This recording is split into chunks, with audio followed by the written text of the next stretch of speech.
Kalau Idul Fitri itu hari kemenangan, kita ini sudah menang apa? Dan kita ini sudah berhasil mengalahkan apa? Mengalahkan siapa? Itu pertanyaan mendasar kalau bagi saya. Karena kalau menurut Al-Quran, orang yang mendapatkan kemenangan itu ada cirinya. Kelihatan. Liyudkhilal mu'minin wal mu'minat jannatin tajri min tahtihal anhar khalidina fiha wa yukaffiru anhum sayyiatihim wa kana zalika indallah fauzan azima. Jadi ucapan minal aidin wal faizin itu kan doa sebetulnya. Minal aidin artinya semoga kita termasuk orang yang kembali. Kembali kemana? Kembali pada jati diri kita. Kembali pada pusat kesadaran kita. Sehingga timbul pertanyaan, apakah kita ini sekarang sudah betul-betul kembali? Kembali menjadi jati diri kita yang asli. Bukan diri kita yang palsu. Bukan diri kita yang dikendalikan oleh ego. Tapi diri kita yang dikendalikan oleh kesadaran. Sudah kembali? Makanya jangan buru-buru mengatakan, saya sudah memperoleh kemenangan. Hari kemenangan. Menang dari apa?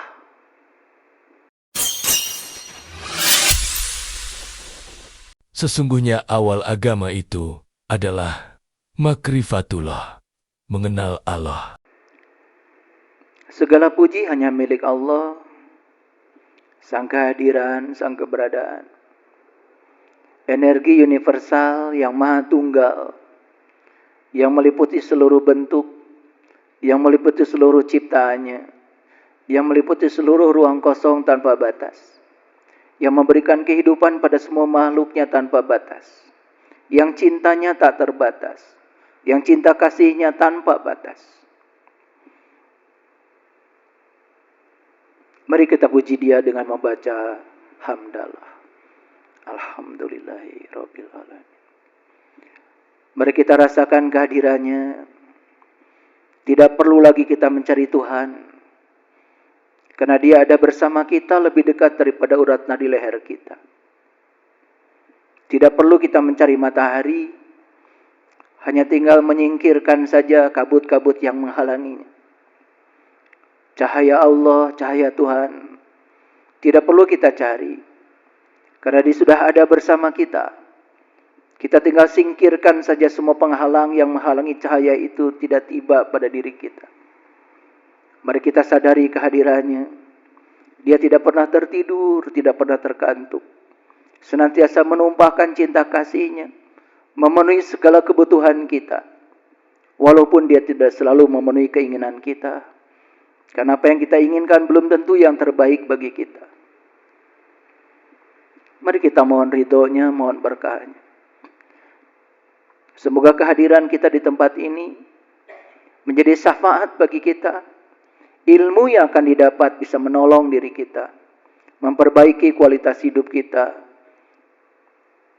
menyehatkan spiritual kita, menyehatkan intuisi kita, menyehatkan mental kita, menyehatkan tubuh energi kita, menyehatkan tubuh fisik kita.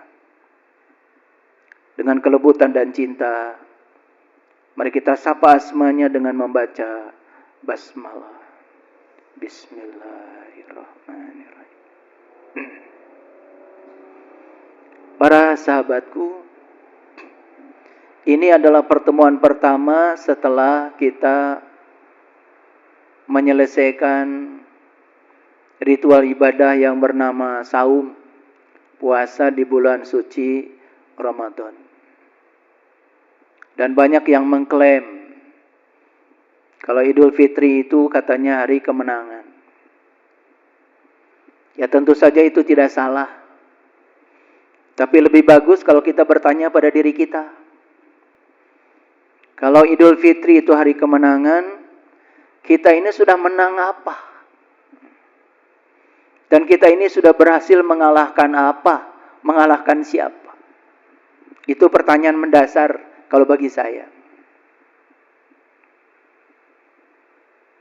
Karena kalau menurut Al-Quran, orang yang mendapatkan kemenangan itu ada cirinya. Kelihatan. Liyudkhilal mu'minin wal mu'minat jannatin tajri min tahtihal anhar khalidina fiha wa yukaffiru anhum sayyiatihim wa kana zalika indallah fauzan azima.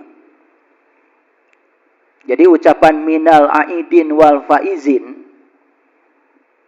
itu kan doa sebetulnya. Minal aidin artinya semoga kita termasuk orang yang kembali. Kembali kemana? Kembali pada jati diri kita. Kembali pada pusat kesadaran kita. Sehingga timbul pertanyaan, apakah kita ini sekarang sudah betul-betul kembali? Kembali menjadi jati diri kita yang asli. Bukan diri kita yang palsu. Bukan diri kita yang dikendalikan oleh ego. Tapi diri kita yang dikendalikan oleh kesadaran. Sudah kembali? Makanya jangan buru-buru mengatakan, saya sudah memperoleh kemenangan. Hari kemenangan. Menang dari apa? Kalau ada yang menang itu pasti ada yang kalah dong. Kalau kita menang, berarti kita sudah mengalahkan siapa? Mengalahkan apa? Ada nggak pertanyaan seperti itu? Kata faizin, itu dari kata fauzan. Itu dalam bahasa Al-Quran. Itu di Quran surat Al-Fat. Surat Al-Fat itu surat yang menceritakan tentang keterbukaan. Ada Al-Fatihah, ada Al-Fat. Al-Fatihah itu kunci pembukanya, Al-Fat itu hasilnya. Siapa yang sudah bisa menggunakan Al-Fatihah sebagai kunci pembuka untuk membuka ketertutupan dirinya, maka begitu dia keluar dari ketertutupan dirinya, dari penjara yang dibuat oleh dirinya sendiri, maka saat dia keluar, memasuki situasi baru, menjadi orang yang terbuka. Terbuka terhadap kebenaran, terbuka terhadap saran, terbuka terhadap kritik, terbuka terhadap ilmu baru, terbuka terhadap pemikiran baru, terbuka terhadap kehidupan baru. Itulah yang disebut dengan Al-Fat. Makanya di Quran surat Al-Fat, sebelum sampai pada ayat liyudkhilal mu'minin wal mu'minat jannatin tajri min tahtihal anhar khalidiyan fiha wa yukaffiru anhum sayyiatihim wa kana zalila indallahi fauzan azima. Sebelum sampai di situ, ada beberapa syarat yang harus dicapai.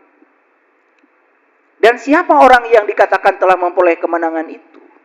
Yang pertama, inna fatahna laka fathha mubina. Kata Allah, sesungguhnya aku telah memberikan keterbukaan kepadamu, yaitu keterbukaan yang nyata. Tanya pada diri kita. Kita sudah terbuka, menerima semua realitas kehidupan ini apa adanya? Sudah tidak ada penolakan lagi? Coba tanya pada diri kita.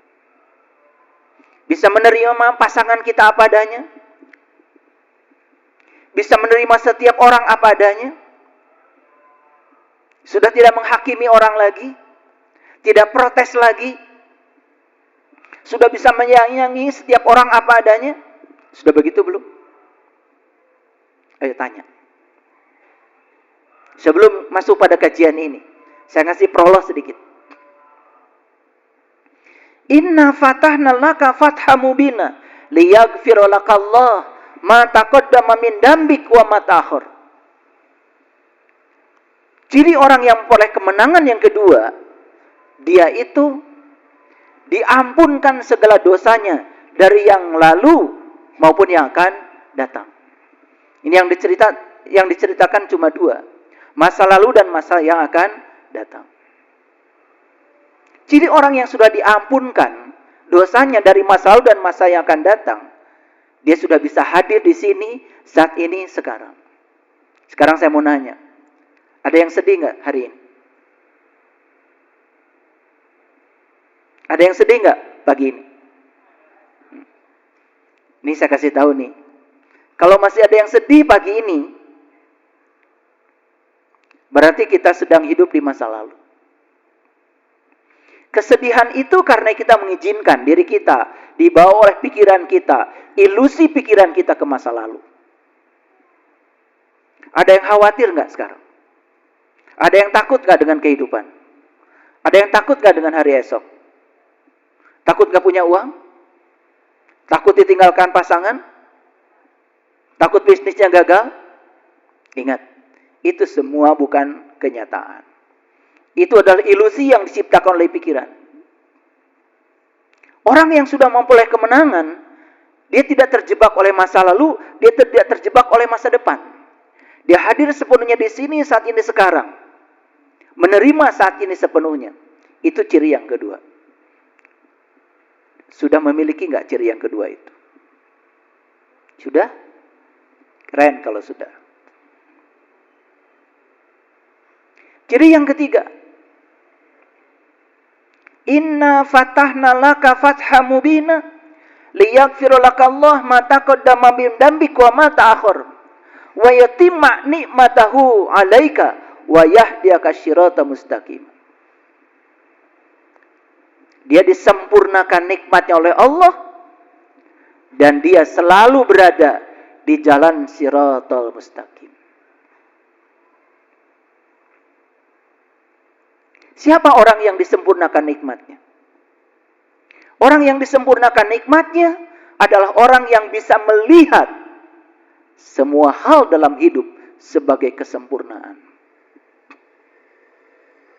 Tapi orang yang hari ini masih berpikir harusnya begini, harusnya begitu, itu orang yang sedang dijebak oleh ilusi pikirannya sendiri. Tapi orang yang bisa melihat apapun realitas yang terjadi, disukai, tidak disukai, disenangi, tidak disenangi, sudah tidak terjebak logika benar dan salah. Dia sudah bisa menerima semua hal apa adanya. Dan dia bisa melihat semua sebagai kesempurnaan apa adanya. Itulah orang yang sudah disempurnakan nikmatnya. Sudah begitu? Atau masih ada yang tidak disukai di sini?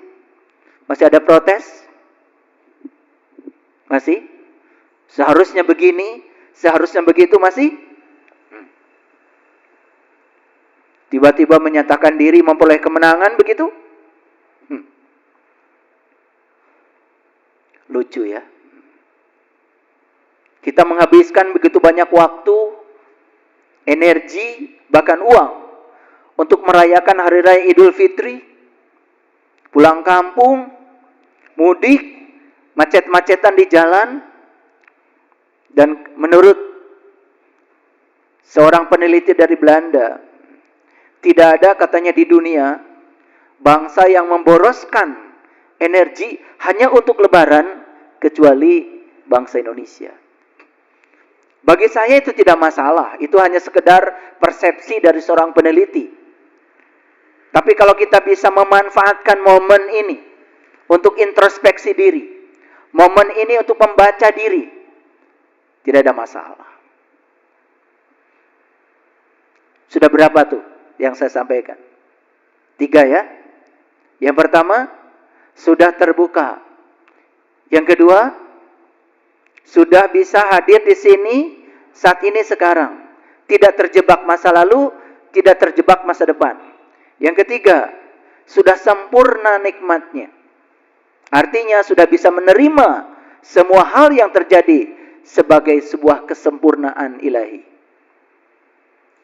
Yang keempat, wa yahdiyaka sirata mustaqima.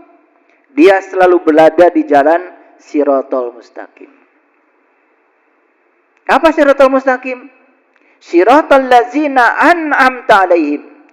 Jalannya orang-orang yang sudah memperoleh nikmat. Jalannya para nabi, para siddiqin, para syuhada, dan orang-orang yang soleh. Itulah jalan siratal mustaqim. Sudah berada di situ?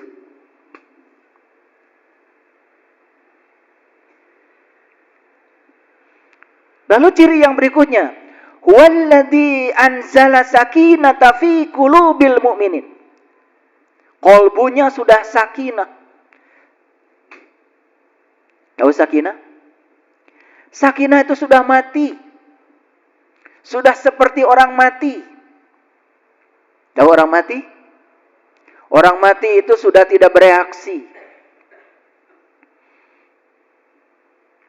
Mau dimandikan pakai air panas, mau dimandikan pakai air dingin, mau dimandikan pakai air comberan, mau dikasih minyak herme, mau dikasih minyak duyung,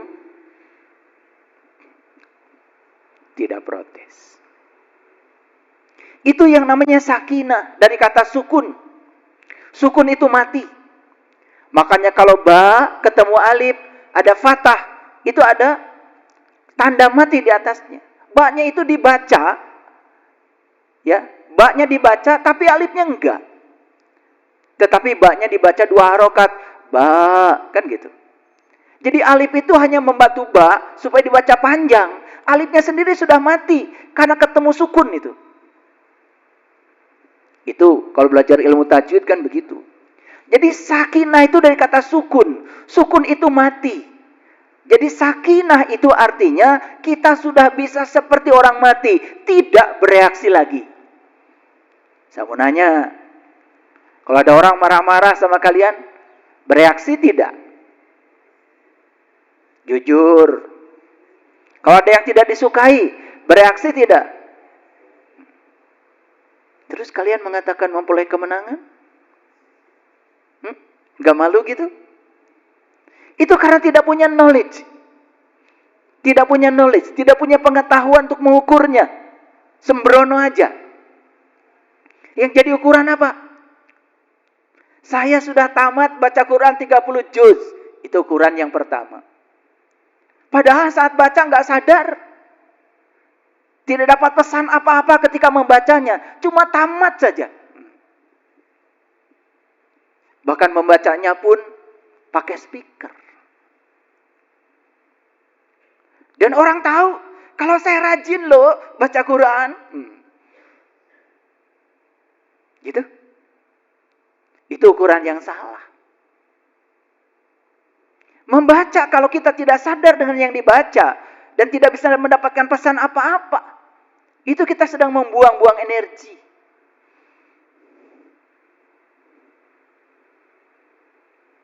Oh, saya tidak batal puasa selama 30 hari. Artinya tidak makan minum siang hari. Tapi marah masih? Kesel masih? Padahal puasa sendiri kan artinya upafasa. Upah itu metode, upaya. Fasa itu ketinggian, keluhuran. Upah fasa yang sebenarnya bukan tidak makan, tidak minum. Tapi upah fasa itu sebetulnya adalah menjaga diri supaya berada di kesadaran yang tinggi. Di frekuensi yang tinggi, di vibrasi yang tinggi. Kenapa? Karena frekuensi yang tinggi, vibrasi yang tinggi akan menarik semua yang sefrekuensi dengannya. Tidak makan, tidak minum itu hanya salah satu sebagian kecil dari upaya untuk meningkatkan kesadaran. Karena tidak makan, tidak minum itu kesadaran kita meningkat. Kita sudah punya pengalaman. Kalau kita makan terlalu banyak, minum terlalu banyak, ngantuk. Kesadaran kita menurun. Itu aja. Tapi apakah kita berani menggunakan ukuran yang disampaikan oleh Allah di Quran surat Al-Fat tadi? Berani? Sudah sakinah? Sudah sakinah? Sudah tidak bereaksi lagi? Ada orang yang sedang membicarakan orang lain, padahal orang lain yang dibicarakan juga tidak tahu, kenal juga tidak, suka ikut-ikutan. Ada orang yang tidak disukai, karena orang lain juga membencinya, dan kita ikut membencinya padahal kita tidak kenal, lalu membicarakannya sesuka hati kita. Masih seperti itu. Saya heran. Banyak orang yang menggunakan kain putih. Kain putih itu Tapi dia tidak mengerti warna putih itu apa sebetulnya. Warna putih itu secara fisika, itu yang disebut dengan warna polikromatik. Sinar matahari ini putih. Kalau sinar matahari ini dimasukkan ke prisma, maka sinar matahari yang putih ini akan terurai menjadi merah, kuning, jingga, ungu, hijau. Akan terbentuk 7 spektrum warna setidak-tidaknya. Ternyata di cahaya putih itu ada warna-warni. Itu kalau saya di laboratorium sedang mengajar anak-anak didik saya selalu ajarkan begitu. Lihat ini, sinar matahari cahaya putih. Saya masukkan ke prisma kaca. Terurai seperti kita melihat pelangi. Pelangi itu kan ada prisma kaca buatan semesta yang terbuat dari kabut, butiran-butiran air yang tersimpan di angkasa. Ketika sinar matahari datang, diurai itu oleh prisma itu. Sehingga terbentuk yang namanya pelangi. Merah, kuning, jingga, ungu, dan seterusnya. Ada warna-warni yang terbentuk. Jadi kalau berani menggunakan baju yang berwarna putih, berarti dia sudah berani menerima setiap warna. Berani menerima setiap perbedaan. Lucu ya, bajunya putih, sorbannya putih, pecinya putih.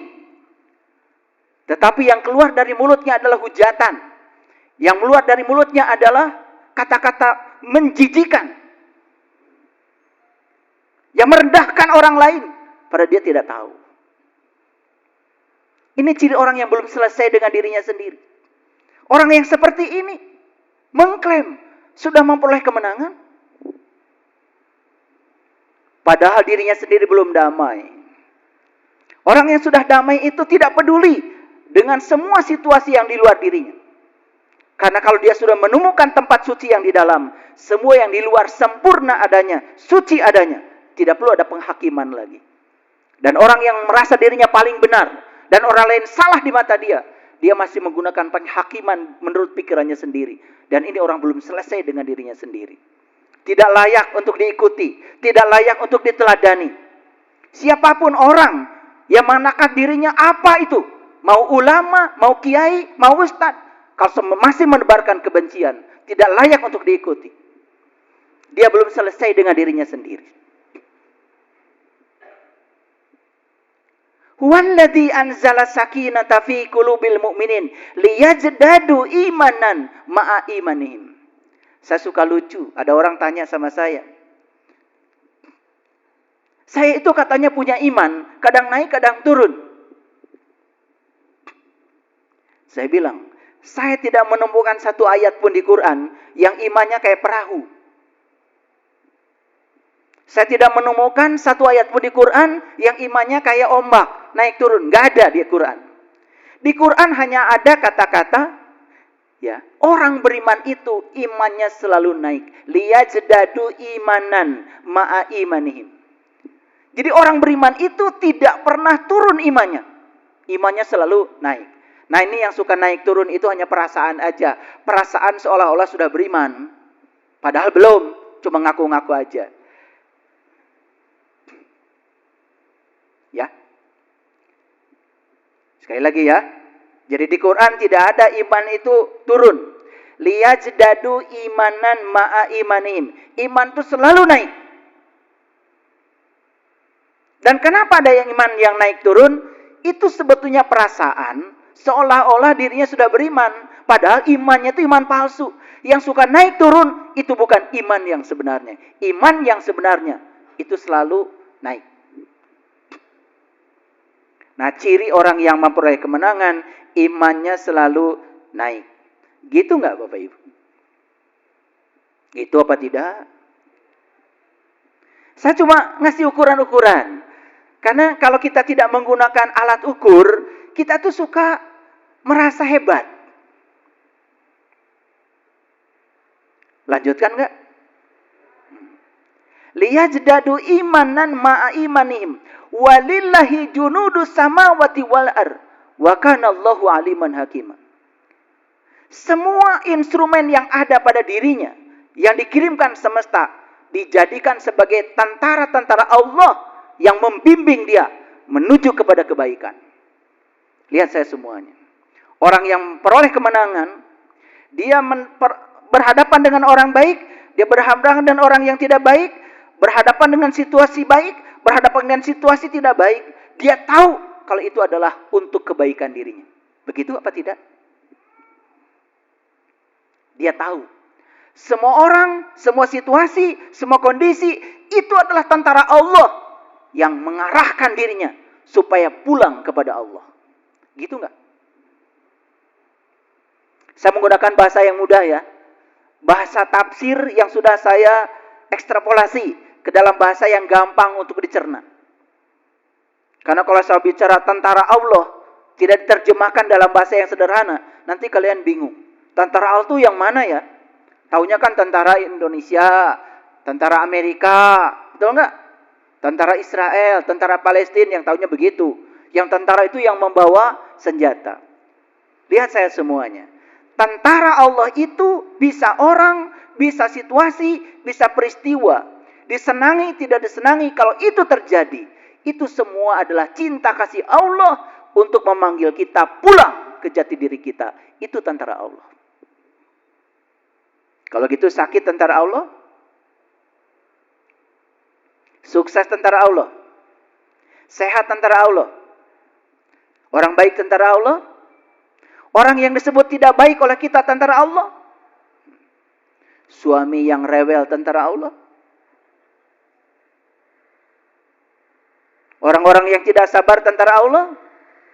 Itu semua dihadirkan dalam hidup kita untuk memanggil kita supaya kita pulang ke jati diri kita. Keren sebetulnya. Baru yang terakhir, liyudkhilal mu'minin wal mu'minat jannatin tajri min tahtiha anhar.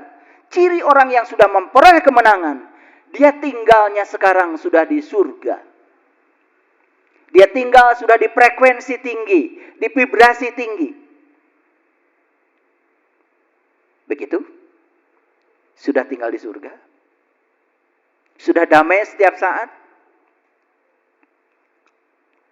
Sudah tenang, sudah jernih pikirannya setiap saat? Sudah tidak terganggu oleh situasi di luar diri kita? Bahagianya tidak bergantung pada orang lain? Bahagianya sudah dari dalam? Begitu? Begitu belum? Terus kata-kata saya sudah memperoleh kemenangan itu dari mana? Saya dengar itu di televisi. Ada yang menyampaikan selamat buat umat Islam yang hari ini sedang merayakan hari kemenangan. Kalau saya digituin sama penyiar TV itu, mikir, saya termasuk nggak ya yang merayakan kemenangan itu? Kalau saya begitu. Saya tidak langsung GR. Kita sedang merayakan kemenangan. Kalau saya merasa timbul pertanyaan, menang dari apa? Saya sudah mengalahkan apa? Oke, sekarang saya menggunakan ukuran yang lebih sederhana lagi. Bapak Ibu, ini sudah 9 hari loh dari Lebaran. Pola makannya sudah berubah menjadi lebih baik? Atau lebih buruk? Pola pikirnya berubah menjadi lebih baik atau lebih buruk? Reaksi terhadap situasi yang namanya emosi sudah terkendali belum? Tuh. Ini saya menggunakan ukuran yang lebih sederhana lagi. Atau ukuran yang lebih sederhana lagi, berat badan nambah, tetap turun. Ini kalau habis Lebaran, baru 9 hari berat badan sudah naik 4 kilo. Itu jangan mengklaim memperoleh kemenangan. Kalau baju yang kemarin saat Ramadan itu longgar, hari ini dipakai lagi sudah gak muat. Itu sudah tanda bahwa tidak ada yang berubah dengan dirimu. Tetapi itu namanya Idul Fitri. Id itu artinya kembali, Fitri itu artinya watak asli. Jadi Idul Fitri artinya kembali ke watak asli. Nah, itu kembali, ya. Karena watak aslinya tukang makan, tetap aja kembali lagi. Watak aslinya tukang menghujat, tetap aja kembali. Cuma sebulan aja, ya, berhenti karena sedang saum katanya. Lucu ya. Itulah saya bilang di salah satu YouTube saya, ya, Ramadan itu harusnya setiap bulan. Ramadan itu setiap tahun. Idul Fitri itu harusnya setiap saat. Lailatul Qadar itu harusnya setiap saat kalau kita mau. Bisa, asal tahu ilmunya. Nah, itu hanya pengantar saja. Karena hari ini judulnya adalah hidup di dunia cahaya. Jadi harusnya setelah Ramadan itu kita pindah dong dari dunia gelap menuju dunia cahaya. Banyak ya para penceramah, kalau lagi khutbah Jumat dan lain sebagainya saya sering dengar. Kita bersyukur karena kita sekarang sudah pindah dari zaman jahiliyah. Ya tuh, kan gitu? Ya. Ke zaman yang terang benderang, gitu. Banyak yang sering menceritakan itu. Dulu katanya sebelum Nabi Muhammad lahir ke dunia, zaman ini jahiliyah. Setelah Nabi Muhammad lahir ke dunia, zaman ini jadi terang benderang. Betul gitu? Mari kita uji hari ini. Saya tidak menyalahkan Nabi Muhammad. Saya percaya beliau adalah Rasulullah, utusan Allah. Tetapi pengikutnya apakah sudah seperti beliau? Itu kan pertanyaannya. Kalau kita membaca Al-Quran, Muhammadur Rasulullah wallazina ma'ahu asyidda'u 'alal kufar. Muhammad itu utusan Allah. Dan ciri orang-orang yang bersama Muhammad, yang mengikuti ajaran Muhammad, ciri yang pertama kata Allah, asyidda'u 'alal kufar. Bersikap keras terhadap ketertutupan. Yang sering diartikan bersikap keras terhadap orang kafir. Orang kafir dimaknai orang yang berbeda dengan kita. Itu yang keliru. Cirinya umat Nabi Muhammad itu asyidda'u 'alal kufar, bersikap tegas terhadap ketertutupan. Lihat orang yang tertutup pikirannya. Lihat orang yang tertutup pendiriannya. Orang yang menutup diri dari segala informasi baru, pemahaman baru, ilmu baru, tidak akan berubah dari kondisi lama pada kondisi baru. Gak akan bisa hijrah. Saya pastikan ya, Bapak Ibu yang berani mendengarkan kajian saya, ini orang-orang yang sudah mulai terbuka. Mulai ya. Baru mulai. Karena mendengarkan kajian saya itu sangat berbahaya. Bahayanya apa? Bahayanya jadi sadar. Itu bahayanya. Makanya saya menyampaikan apresiasi pada orang-orang yang berani mendengar kajian saya. Karena mendengarkan kajian saya itu sangat berbahaya. Bahayanya jadi sadar. Itu yang pertama. Bahaya yang kedua jadi pinter. Itu bahaya. Bahaya enggak? Bahaya.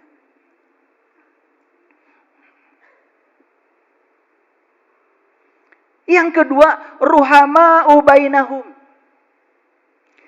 Ciri umatnya Nabi Muhammad itu punya cinta kasih pada sesama. Ingat ya, kata yang dipakai adalah sesama. Tahu sesama? Siapa sesama? Siapa sesama? Sesama yang sama dengan kamu? Sesama yang sama keyakinannya dengan kamu? Sesama yang segolongan dengan kamu? Sesama yang dimaksud Allah itu artinya apa? Semua makhluk di semesta ini setara adanya. Semua makhluk di semesta ini yang diberi kehidupan oleh Allah punya hak untuk hidup dan dihormati haknya. Siapapun itu. Sudah bisa menyayangi orang yang berbeda dengan kita? Sudah bisa menyayangi dengan semua makhluk hidup di semesta ini? Sudah bisa menyayangi dengan semua makhluk hidup baik yang kelihatan maupun yang tidak kelihatan di semesta ini? Sudah bisa? Makanya doa leluhur kita sangat agung. Rahayu sagung dumadi. Gak ada kata-kata di dunia sehebat kata-kata yang dilontarkan leluhur kita.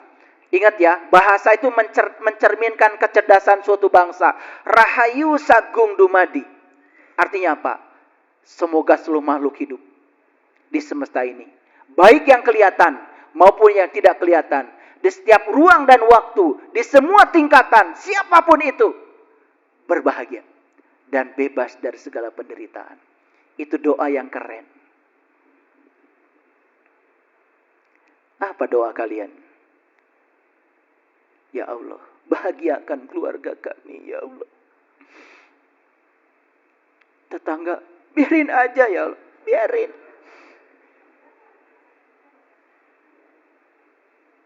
Ya Allah, sukseskan usaha kami, ya Allah. Yang lain, jika perlu ya Allah, bangkrutkan mereka.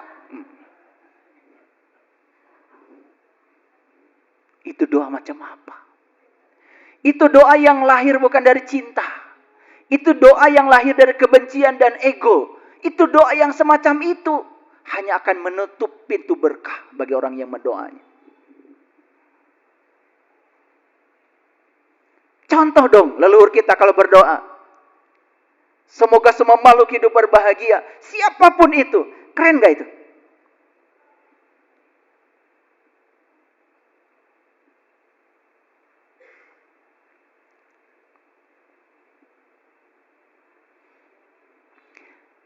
Jadi yang akan kita bicarakan sekarang adalah hidup di dunia cahaya.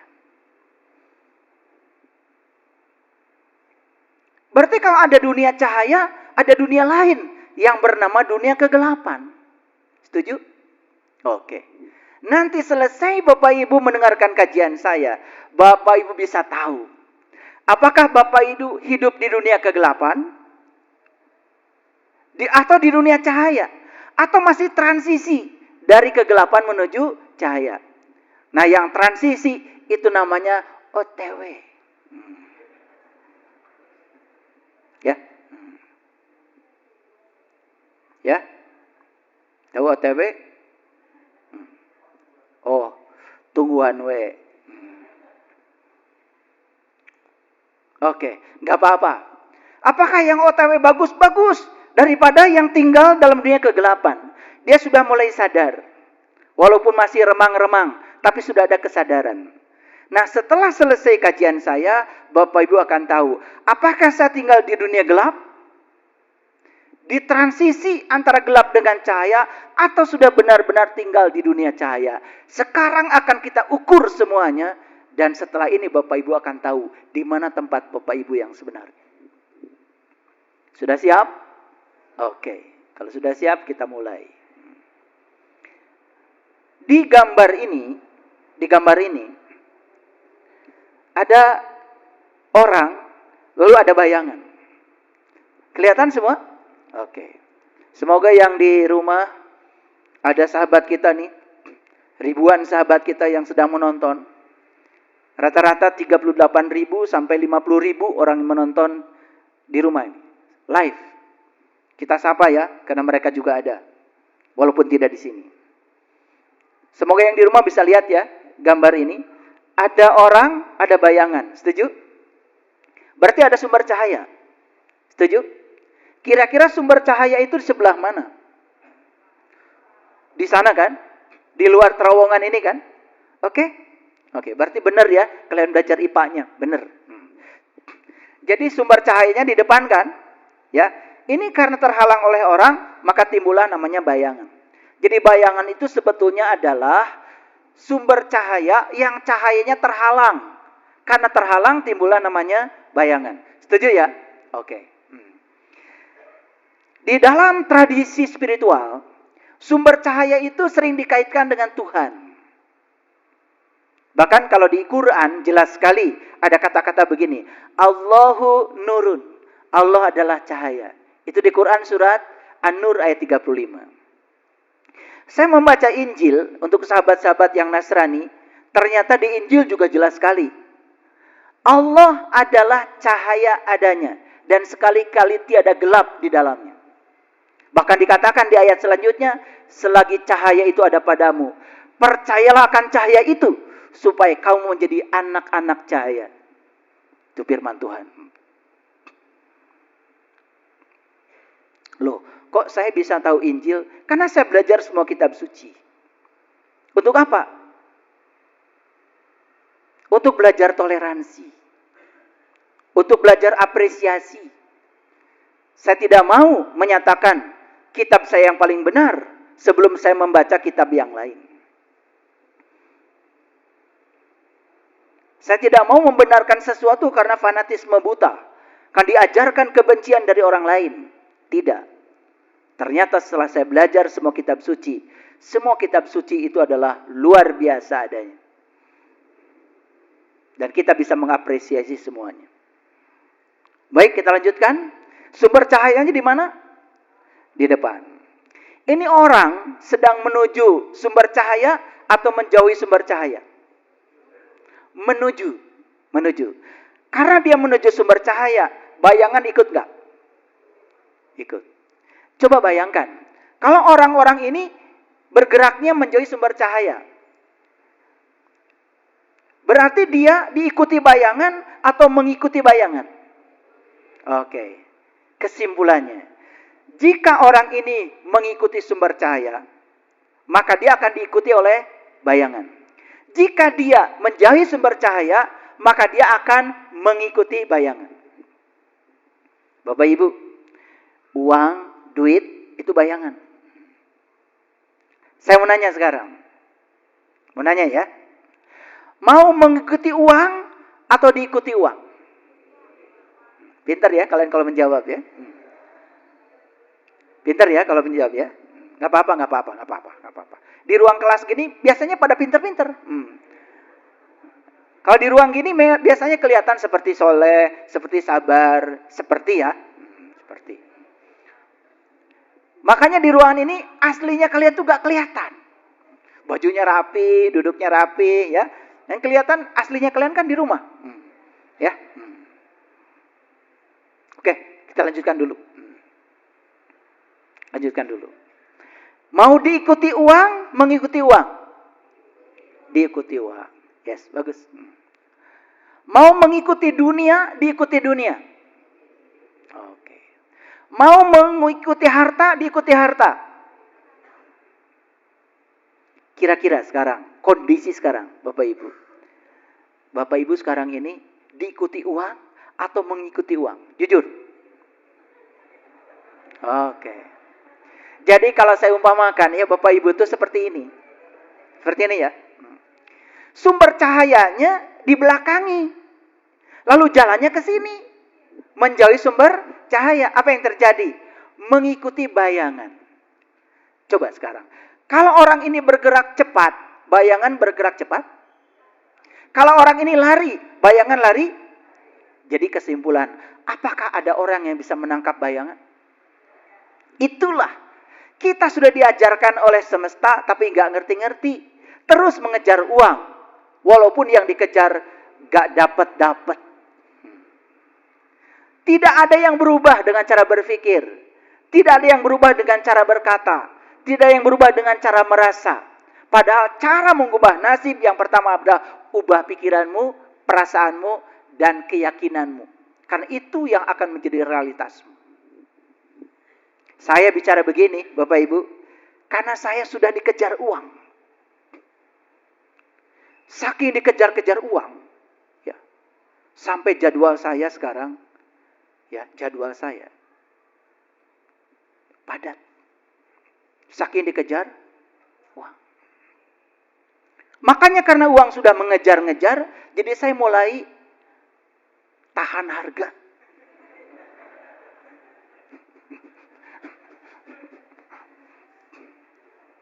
Coba yang mengejar-ngejar uang ya, sampai ngemis-ngemis sama uang ya.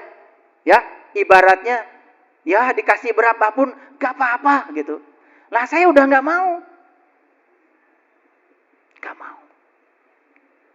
Gak mau jam tidur saya diganggu oleh uang. Gak mau jam makan malam saya dengan keluarga diganggu sama uang. Gak mau jam rekreasi saya dengan anak cucu saya diganggu sama uang. Gak mau. Dulu saya mau, dulu. Makanya dulu saya sering mentertawakan diri sendiri. Kok saya ini sok sibuk? Sibuk demi pekerjaan dan uang, sampai merelakan orang-orang yang dicintai tidak pernah disapa. Pergi dari rumah, mereka masih tidur. Pulang ke rumah, mereka sudah tidur. Besoknya saya pergi lagi, mereka masih tidur. Nyaris tidak pernah tegur sapa dengan orang yang terdekat di rumah sekalipun. Karena saya sedang mengejar bayangan saya sendiri. Dan saya sudah merasakan itu. Hasilnya seperti apa? Hasilnya nol. Bahkan negatif. Bahkan banyak utang. Begitu saya mengubah cara hidup saya mulai mengejar sumber cahaya. Saya bekerja bukan untuk uang. Saya bekerja, saya yakin saya bisa melakukan pekerjaan itu karena Allah sedang menggunakan saya sebagai kepanjangan tangannya Allah. Maka saya bekerja untuk Allah. Uang dapat dan mengikuti saya tanpa saya memikirkannya. Saya pernah jadi PNS, Bapak Ibu. Saya tidak pernah memikirkan dapat uang sebulan sekali tanggal 1. Capek. Saya memikirkan setiap hari tanggal 1. Bisa? Bisa, tergantung saya. Jadi tanggal 1-nya itu tiap hari. Saya bilang sama istri saya, tanggal 1 kita tidak sebulan sekali. Setiap hari. Dulu istri saya juga nggak percaya. Setelah saya buktikan baru percaya. Kok bisa ya? Gaji kita nggak diambil. Kok bisa ya? Gaji kita utuh. Kok bisa ya? Setiap hari selalu ada. Ya. Itu janji Rasulullah. Siapa yang mengejar Allah, dia akan dapat dua. Allah dan dunia. Dan siapa yang mengejar dunia, dia tidak akan dapat dua-duanya. Dia tidak dapat Allah, dia juga tidak akan dapat dunia. Ini kerugian yang luar biasa. Itu sebabnya kita mulailah hidup kita dengan Bismillahirrahmanirrahim. Atas nama Allah yang Maha Pengasih dan Maha Penyayang. Coba mulai ibu. Ibu melayani suami atas nama Allah. Bukan atas nama suami. Bukan atas nama kebaikannya. Bukan atas nama pemberiannya. Kalau atas nama pemberiannya, atas nama kebaikannya, ibu akan melayani suami kalau dia baik pada ibu. Kalau atas nama pemberiannya, ibu akan melayani suami kalau suami memberi sesuatu pada ibu. Semuanya transaksional. Itu yang disebut dengan mengejar bayangan. Ulangi lagi. Mau mengejar bayangan atau dikejar bayangan? Di Quran Allah mengatakan, innamad dunya laibun walahun. Dunia ini adalah bayangan. Kalau dunia bayangan, uang bayangan, harta bayangan, stop mengejar bayangan. Biarkan semua mengejar kita. Gimana caranya? Mulai sekarang, tekadkan diri kita. Saya melakukan apapun demi Allah. Atas nama Allah. Makanya saya sering menyampaikan, billah, lillah, bismillah, alhamdulillah. Kalau itu yang kita lakukan, saksikan. Ada yang berubah dalam hidup kita. Keberlimpahan mulai datang. Luar biasa. Oke, sampai sini ngerti? Oke. Jadi orang yang hidup di dunia cahaya, salah satu cirinya, dia selalu mendekati sumber cahaya. Dan siapapun yang bergerak ke sumber cahaya akan diikuti oleh bayangan. Banyak dulu orang yang tidak percaya dengan teori ini. Bahkan banyak orang yang katanya sangat logik dalam hidupnya, ketika belajar dengan saya, awalnya tidak percaya. Tetapi setelah saya jelaskan seperti ini, dia mengatakan, ini melampaui logika. Itulah pentingnya belajar kesadaran. Ketika kita hidup dalam kesadaran, logik kita yang terbatas pun bisa kita lampaui. Itulah bahayanya kalau belajar kesadaran, jadi cerdas. Maka saya bilang, dengarkan kajian saya bahaya. Bahayanya jadi cerdas. Gak apa-apa gitu. Oke, sudah mengerti sampai di sini? Judulnya sudah terbayang? Oke, baik kita lanjut.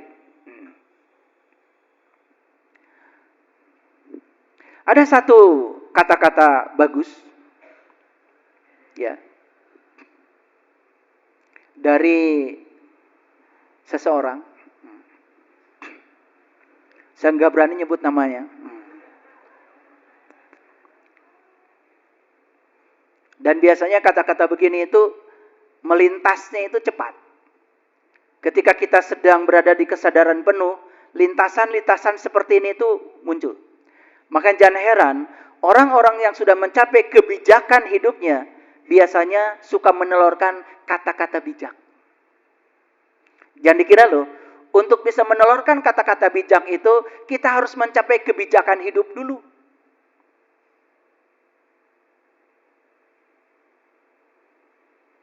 Oke. Cahaya tidak pernah berjuang keras untuk mengusir kegelapan. Hanya dengan hadir saja, kegelapan langsung lenyap. Ini intuisi yang datang pada saya. Cahaya tidak pernah berjuang keras untuk mengusir kegelapan. Hanya dengan hadir saja, kegelapan langsung lenyap. Cahaya melambangkan kebaikan, melambangkan kesabaran, melambangkan cinta. Kegelapan itu melambangkan keburukan, ketidaksabaran, kemarahan, ketakutan, ketiadaan cinta. Jadi, Bapak Ibu, selama ini yang kita lakukan adalah melawan kegelapan, mengusir kegelapan, bukan menghadirkan cahaya. Itu yang sebabnya banyak manusia yang terus-menerus pindah dari kegelapan menuju kegelapan baru. Kenapa? Karena yang dia lakukan adalah mengusir kegelapan dengan kegelapan. Contoh sederhana. Kalau ada orang yang marah, Bapak Ibu kan marah juga. Betul? Kalau ada orang yang marah, Bapak Ibu marah juga. Itu namanya kegelapan diusir dengan kegelapan. Ada orang yang pelit, Bapak Ibu balas. Karena dia pelit, saya juga akan lebih pelit. Sama nggak kira-kira gilanya? Sama nggak kira-kira gelapnya? Nah, dalam kehidupan kita ini, kebanyakan manusia bukan menghadirkan cahaya untuk mengusir kegelapan, tetapi dia berjuang mengusir kegelapan dengan kegelapan, bukan menghadirkan cahaya. Padahal, menurut kata-kata bijak ini, cahaya tidak pernah berjuang keras mengusir kegelapan. Hanya dengan hadir saja, kegelapan langsung lenyap. Coba Bapak Ibu, ada orang yang sedang marah-marah. Ya, siapa saja dia itu. Kita hadir dengan penuh cinta kasih. Jika perlu, peluklah dia dengan penuh cinta kasih.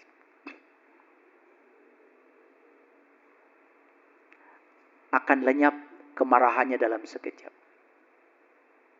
Betul? Pernah melakukan itu? Coba. Tidak perlu mengusir kegelapan supaya dia bercahaya. Cukup hadir saja sebagai sumber cahaya, kegelapan sirna.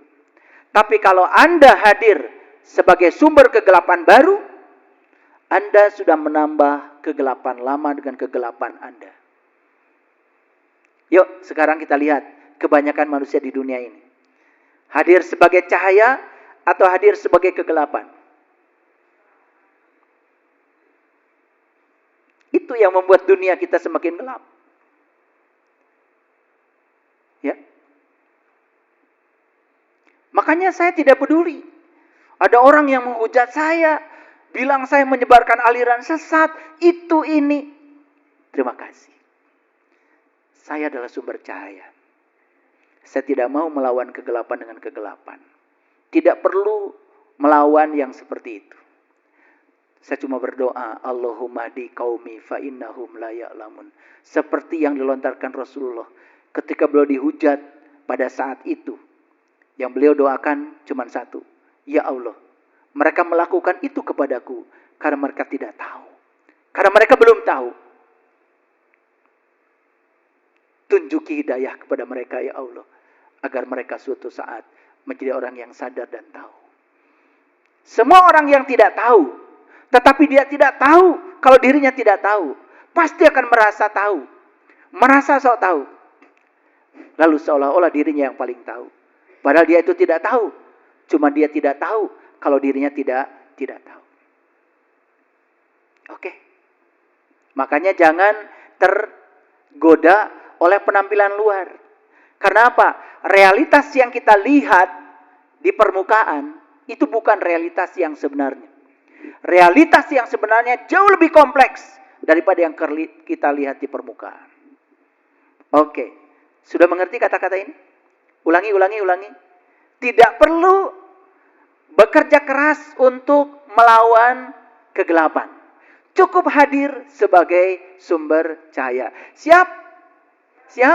Oke. Kalau di rumah ada sesuatu yang kegelapan, sudah Anda hadir sebagai sumber cahaya. Diam saja tapi hadir sebagai sumber cahaya. Jangan melawan kegelapan. Langsung kegelapan akan hilang. Setuju dengan saya? Oke. Sebetulnya ini kalau diekstrapolasi lebih jauh lagi, kata bijak ini akan sangat dalam. Tidak cukup 2 SKS. Saya praktekkan ini dalam dimensi kehidupan. Contoh sederhana saja. Ketika kita sedang menghadapi kesulitan, biasanya yang kita lakukan apa? Berfokus pada kesulitan itu. Betul? Contohlah, ketika ada orang yang sakit, dia berfokus pada sehat atau pada sakit? Dia pada sakit. Dia terus melawan rasa sakitnya, mengeluhkan rasa sakitnya. Coba sekarang, fokuskan pada sehat. Saya sudah sehat. Saya sudah sehat. Saya sudah sehat. Makanya sakit itu ternyata cuma ketiadaan sehat. Begitu perasaan sehat dihadirkan, sakit itu berangsur cepat sekali pulihnya. Silakan dipraktekkan. Nah, praktek dalam dimensi lain, dalam dimensi ekonomi dan lain-lain, bisa dipraktekkan kata-kata tadi itu. Itu luar biasa. Baik, sekarang kita masuk dulu pada kajian Al-Quran. Ini Quran surat Al-Baqarah ya, ayat 255. Kelanjutan dari ayat kursi. Siapa yang hafal ayat kursi? Hafal semua, pasti dari kecil ya. Buat apa ayat kursi? Buat mengusir setan. Siapa setan? Jadi ayat kursi buat mengusir diri kamu sendiri ya. Itulah kegagalan kita memahami ayat.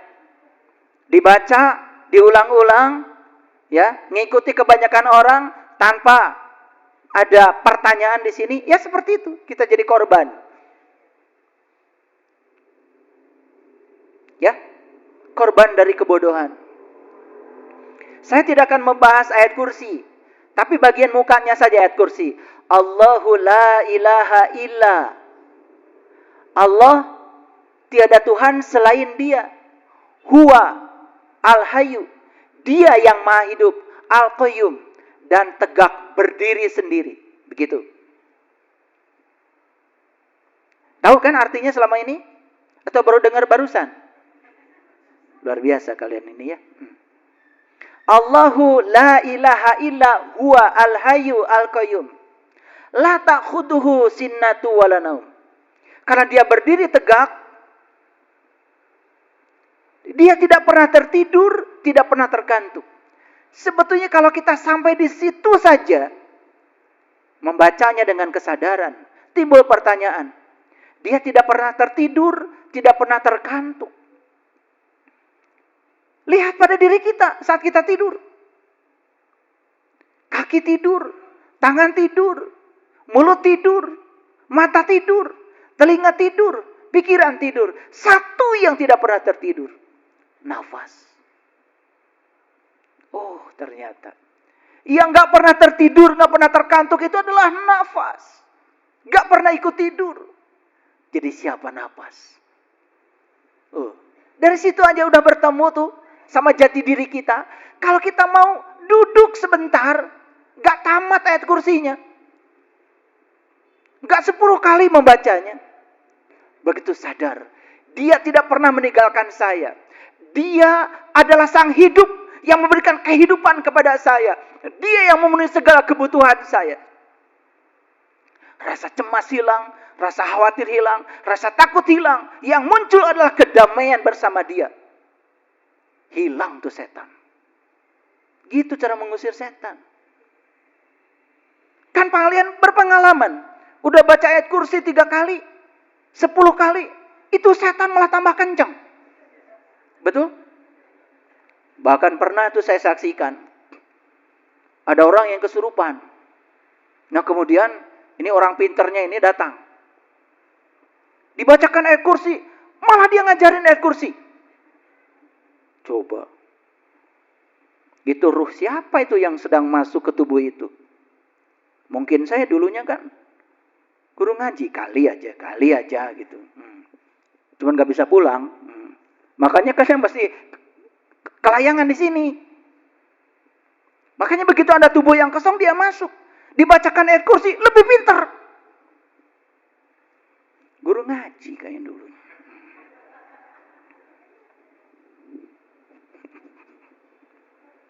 Maaf ya. Yuk kita lanjutkan. Ini Quran surat Al-Baqarah ayat 257. Kalau ayat kursi itu 255 Bapak Ibu. Saya kasih tahu ya yang belum hafal. Saya dulu juga pernah begitu. Saya dulu kalau ketemu ulama itu minta doa pinter aja. Makanya kalau dulu teman-temannya bapak saya datang ke rumah itu suka ditanya sama teman-teman bapak, pimpinan-pimpinan pondok pesantren gitu. Kamu pengen apa? Pak Kiai, saya pengen doa pinter aja. Makanya saya dari kecil itu kumpulan doa pinternya banyak. Hafal sampai sekarang tuh. Allahu la ilaha illa huwal hayyul qayyum qaiman bil qisti dzalikumullahu fa anna tufakuna wal anna qur'ana suyirat bihil jibalu au qutiat bihil ardu au kulimat balillahi amru jami'an. Apa tuh sampai sekarang? Doa pinter.